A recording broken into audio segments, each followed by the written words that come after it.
எல்லாத்துக்கும் வணக்கங்க. இன்னைக்கு ஒரு வீடியோ பார்த்துடலாங்களா? வாங்க பார்க்கலாம். மேடம் திரும்புங்க.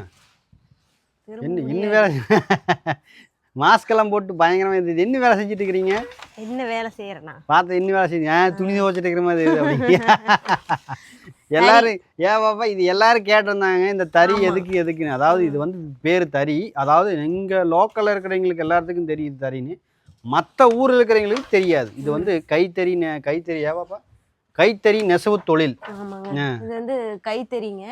நீங்க வந்து நெசவு தொழிலாளரா கைத்தறி நெய்றீங்களா? ஏன்னா வீடியோல வந்து தறி பார்த்திருக்கோம், நீங்களும் நெசவு தொழிலாளர்கள் தான் நிறைய பேர் கேட்டிருந்தாங்க. ஆமாங்க, நம்ம ஊர் பக்கம் வந்து பாத்தீங்கன்னா இந்த தறி தான் வந்து நல்ல ஃபேமஸ், சரியான ஃபேமஸ் இருந்தது. அதான் எப்பன்னு கேட்டீங்கன்னா இப்ப பாத்தீங்கன்னா ரொம்ப டவுன் ஆயிருச்சு. கிட்ட ஒரு 15 வருஷத்துக்கு முன்னாடி பாத்தீங்கன்னா சரியான ஃபேமஸ். அதாவது இங்கிருந்து வெளியூருக்கெல்லாம் இந்த பக்கம் இருந்து வெளியூர்ல எல்லாம் இங்க வந்து எடுத்துட்டு போவாங்க அது இந்த தறி நெய்யறதுக்கு. ஆனா இப்போ வந்து கம்மியாயிருச்சு. என்ன கேட்டீங்கன்னா இது வந்து முன்னாடி பார்த்தீங்கன்னா இது வந்து நூலெல்லாம் பார்த்தீங்கன்னா பெருசா இருக்குது. முன்னேக்கிறதுல பார்த்தீங்கன்னா சிறுசா இருக்கு. அதனால என்ன ஆகி போச்சுன்னு கேட்டிங்கன்னா இந்த கைத்தறி போட்டு இதில் கைத்தறி வந்து மிஷினில் போட்டு ஓட்ட ஆரம்பிச்சிட்டாங்க. அதனால வந்து அது பூரா அது டல் ஆயிடுச்சு. அப்புறம் பார்த்தீங்கன்னா ரொம்ப வருஷமாக இந்த கைத்தறி நெசவு வந்து ஸ்டாப் ஆகிருந்தது. அப்புறம் கொஞ்சமாக இது வந்து கொஞ்சம் பிட்டு வந்து பெருசாக இருக்கிற மாதிரி இப்போ கொண்டு வந்துட்டாங்க. அதனால் இது வந்து தறியில் போட்டு ஓட்ட முடியாது பெருசாக இருக்கிறனால. அதனால் வந்து கையில் போட்டு நெய்கிற மாதிரி இது கொண்டு வந்துட்டாங்க. இப்போ கொஞ்ச நாள் வந்து நாங்கள் இந்த வீட்டுக்கு வந்த புதுசுல வந்து இந்த தறி போட்டு நெசிருந்தோம். சரி அப்படின்னு சொல்லிட்டு நான் வீட்டில் தான் இருக்கேன், வேலைக்கு எங்கேயும் போகிறதில்ல பசங்களை பார்த்துட்டு. அதனால சரி டைம் கிடைக்கிறப்ப நெசுக்கலான்னு சொல்லி பாவை போட்டு நெசிட்டு இருந்தேன் வந்த புதுசுல. அப்புறம் மறுபடியும் கொஞ்ச நாள் பார்த்தீங்கன்னா பாவை கொடுக்குறது கொஞ்சம் லேட் ஆகிட்டே இருந்தது. அப்புறம் எல்லாம் பஞ்செல்லாம் அது இதுன்னு ஓவராக வந்து கொஞ்சம் சேராமல் போனாங்காட்டி கொஞ்சம் ஸ்டாப் பண்ணி வச்சிருந்தேன். அப்புறம் மறுபடியும் இப்போ வந்து நான் போட்டேன், மறுபடியும் பாவை கொடுக்குறோம், உங்களுக்கு ரெகுலராக வரும்னு சொன்னாங்க. அதனால மாட்டிட்டோம். நாங்கள் வந்து எது பார்த்தீங்கன்னா அகலம் போட்டிருக்கோம், அகலப்பிட்டு தான் வந்து போட்டிருக்கோம், சின்ன பிட்டு இல்லைங்க, அகலப்பிட்டு தான். பார்த்தீங்கன்னா ஒரு பிட்டு பார்த்தீங்கன்னா இது வந்து 80 இன்ச்சு வரும். 80 இன்ச்சு கிட்டத்தட்ட ஒரு 3 பேர் உட்காந்து சாப்பிட்ற மாதிரி மேட். அதாவது பாய் மாதிரி தாங்க. அது பாய்க்கு யூஸ் பண்ணிக்கலாம், கீழே கால் மேட்டுக்கு யூஸ் பண்ணிக்கலாம். வெளிநாட்டுக்கு போகுது அது எதுக்கு யூஸ் ஆகும் தெரியாது. ஆனால் நம்ம ஊரில் இதுக்கெல்லாம் யூஸ் பண்ணிட்டு இருக்காங்க. அது வேணா எங்களுக்கு தெரியும்.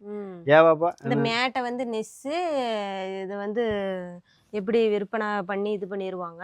அப்புறம் அந்த நூல் போட்டு நூலை வந்து அப்படி ஜாயின் பண்ணி கலர் நூல். அது வந்து கால் மிதி மேட்டு. அது வந்து இந்த பக்கம் சைடு வந்து அதிகமாக இல்லை. அந்தியூர் சைடு அந்த பக்கம் அந்தியூர் சைடு வந்து அது வந்து ஃபேமஸ். அந்த பக்கம் சைடு வந்து அதிகமாக கால் மிதி மேட்டு அது பண்ணுவாங்க. இப்போ வந்து மிஷின்லேயே வந்துருச்சு. இப்போ தறி வந்து இப்போ மிஷின் போட்டு இரும்பு மிஷினில் வர மாதிரி இருக்கு. அது சின்ன தறி, இதை விட சைஸ் கம்மியாகவும் இருக்கும். அது வந்து இப்போ அதுலேயும் வந்து நிறைய விதமாக வந்துருச்சு. இது அந்த காலத்துல இருந்து இருக்குது. எனக்கு வந்து இந்த தறியை பத்தி அதிகமா தெரியாது, மாமாக்கு அதிகமா தெரியும். நான் இதுதாங்க அதிகமா நான் வேலை செஞ்சுக்கிறேன். இப்ப பாத்தீங்கன்னா அதான் சொன்னீங்க 15 வருஷத்துக்கு முன்னாடி பாத்தீங்கன்னா ரொம்ப இதுலதான் அதிகமா வேலை செஞ்சுட்டு இருந்தேன். நம்மளுக்கு வந்து சாப்பாடு போடுற தொழில வந்து நம்ம ஏற்கனவே சொல்லியிருப்போம் நம்ம வீடியோல. நம்ம எங்களுக்கு தொழில் வந்து நிறைய தொழில் அந்த நெசவு தொழில் தானே. ஃபர்ஸ்ட் இது வந்து இதுதான், அப்புறம் தான் அது. ஏன்னா மாமா வந்து இதுல வந்து நல்லா ஒரு 10-15 வருஷமா நல்லா நெசிச்சு அதுக்கப்புறம் தான் அதுல வந்து ஆரம்பிச்சாரு. அதனால இதையும் நாங்க என்னைக்கு விட மாட்டோம், அதையும் விட மாட்டோம். ஏன்னா செய்யும் தொழிலே வந்து நம்மளுக்கு தெய்வம். அதனால அதை என்னைக்குமே நம்ம மறக்கூடாது. இதுவும் வந்து எங்களுக்கு ஒரு தெய்வம்ங்க, அதுவும் ஒரு தெய்வம். சரி, ஓகே, சரிங்க. நீங்க கேட்ட கேள்விக்கு நாங்க பதில் கொடுத்துட்டாங்களா? சரிங்களா? இந்த மாதிரி ஏதாவது மறக்காம வேற ஏதாவது எங்ககிட்ட கேட்டு நீங்க தெரிஞ்சுக்கணும் அப்படின்னா மறக்காம கமெண்ட் பண்ணுங்க. அதுக்கு நாங்க கண்டிப்பா பதில் வீடியோ போறோம். யார் வீட்டுல எல்லாம் இந்த நெசவு தொழில் இருக்குது, யார் வீட்டுல கைத்தறி இருக்கு, யாரெல்லாம் இந்த தொழில் செஞ்சுட்டு சொல்லி மறக்காம கமெண்ட் பண்ணுங்க. உங்களுக்கு இதுல ஏதாவது சந்தேகம் இருந்தாலும் டவுட் இருந்தாலும் மறக்காம கேளுங்க. நான் மாமா பதில் சொல்லுவேன். ரைட், ஓகே, பாய்.